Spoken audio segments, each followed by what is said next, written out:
Tantor Audio presents A Woman Made for Sin by Michele Sinclair. Narrated by Corrie James.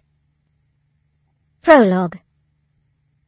Buckfast Abbey, summer 1816. He had tasted death, rolled it around on his tongue, and licked its dry, cracked lips. He had drunk from death's dark soul and then done the impossible. He had survived. Fate's plans for him had not included an untimely and disgraceful demise, but something profoundly more meaningful. Revenge.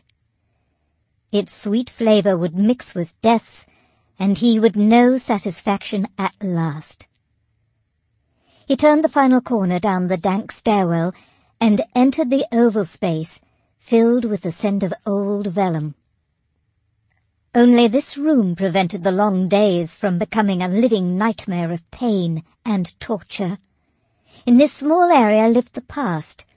Written on countless aged scrolls were the lives of once powerful leaders who, like he, had seen their lofty attempts at fulfilling fate's decree hampered by lesser men.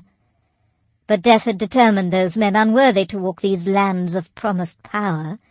They were the ones who deserved his sentence of physical damnation, not he. Time, the monk said. Time to heal his wounds. Time to reflect on past indiscretions and do penance. He, of course, complied and joined their devotions. And his reward was this room of solace, quiet, and promise.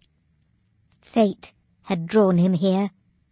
The answer to his future lay somewhere in these cool stone walls, along with a promise that not all was lost, that all he aspired to be and have was still within his grasp. He moved over to remove a small marker in one of the numerous carved openings used for storage. Placing it on the small wooden desk, he turned, pulled out the next scroll, and uncurled the sheet of vellum. Carefully he secured the ends with heavy rocks. He sat down slowly to avoid any more pain than necessary, and began to read aloud. I, your servant, am unable to show you, noble lady, anything worthy in my deeds, and I do not know how I can be acceptable to you. The words of the manuscript filled him, flowing over him like a balm on his raw wounds. He had been wrong. It was not a king's secrets he was searching for, but a queen's. He continued on. Hours passed, and though no natural light could shine into the small enclave, he knew it was dark outside. The single candle that had been lighting the room was nearly gone. The monks would be searching for him, telling him it was time for another devotion, solemn ceremony, or some mysterious rite in dedication to God. A debate began to play out in his head as he continued to read. He knew he should return. Tomorrow would come, and the scrolls would still be here. But fate was with him tonight. If he chose to leave, it would surely forsake him, leaving him scarred, ruined, and powerless for his remaining days. Here, beneath his fingertips, was the answer for which he had been searching. He could not abandon fate's gift.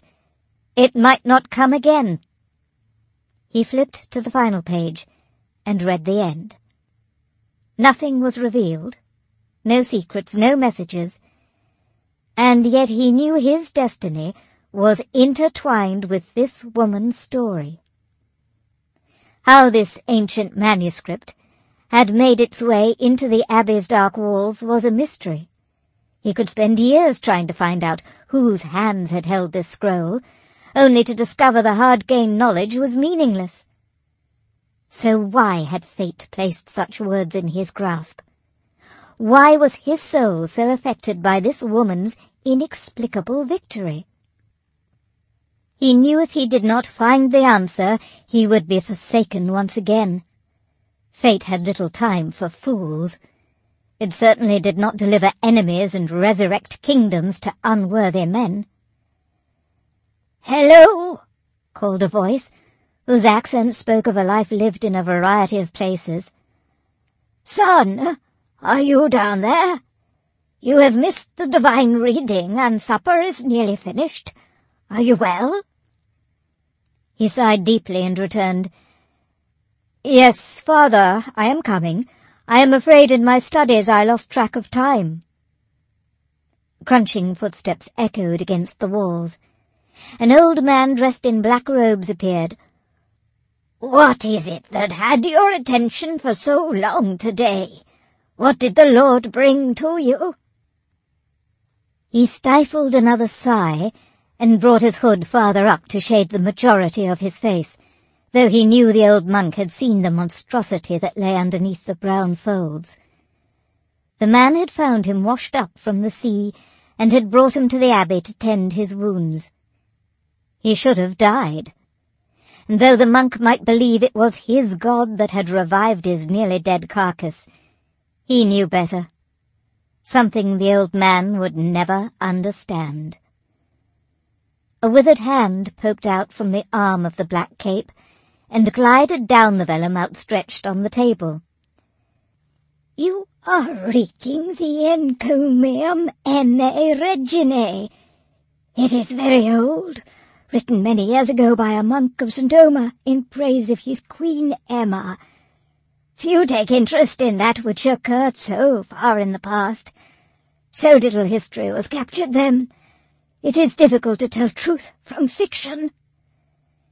The aged monk paused to cough violently into his hand. His remaining days were few.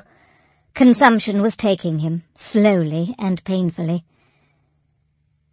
"My apologies, father. The staleness of the room makes it hard to breathe," he said, and then waited patiently for the monk to continue, for the man was one of the few in the abbey who had studied any writings that were not directly related to Scripture. "This accounting, while biased, is believed to be true, unlike others." His heart momentarily stopped. "Are there other stories of the Queen? I mean here at the abbey?" he asked the old monk, hoping his tone reflected his eagerness rather than the apprehension he felt. For he was close. He knew he was. The monk rolled his eyes upward and began to nod his head. "There is indeed more text written about the Queen, but such legends are too elaborate to be believed. We had another visitor to the abbey who was also much interested in the monarch. I will tell you what I told them. The accounting is highly questionable and cannot be considered reliable. Its value is in understanding how stories were embellished back then." The old monk stretched his head back and surveyed the dusty scrolls stacked in various-sized cubicles within the walls. After a minute, he stretched out his arm until the tips of his gnarled fingers touched a single scroll nestled in a group.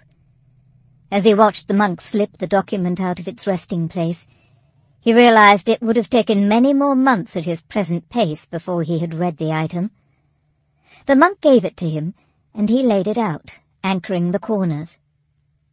His heart began pounding with renewed hope. He heard the old man's opinion of the story, that it was an allegory and not one of truth. But he knew differently. Fate had not deserted him. Fate had been with him all along, as it was with all great men. Bending over, he read the simple legend.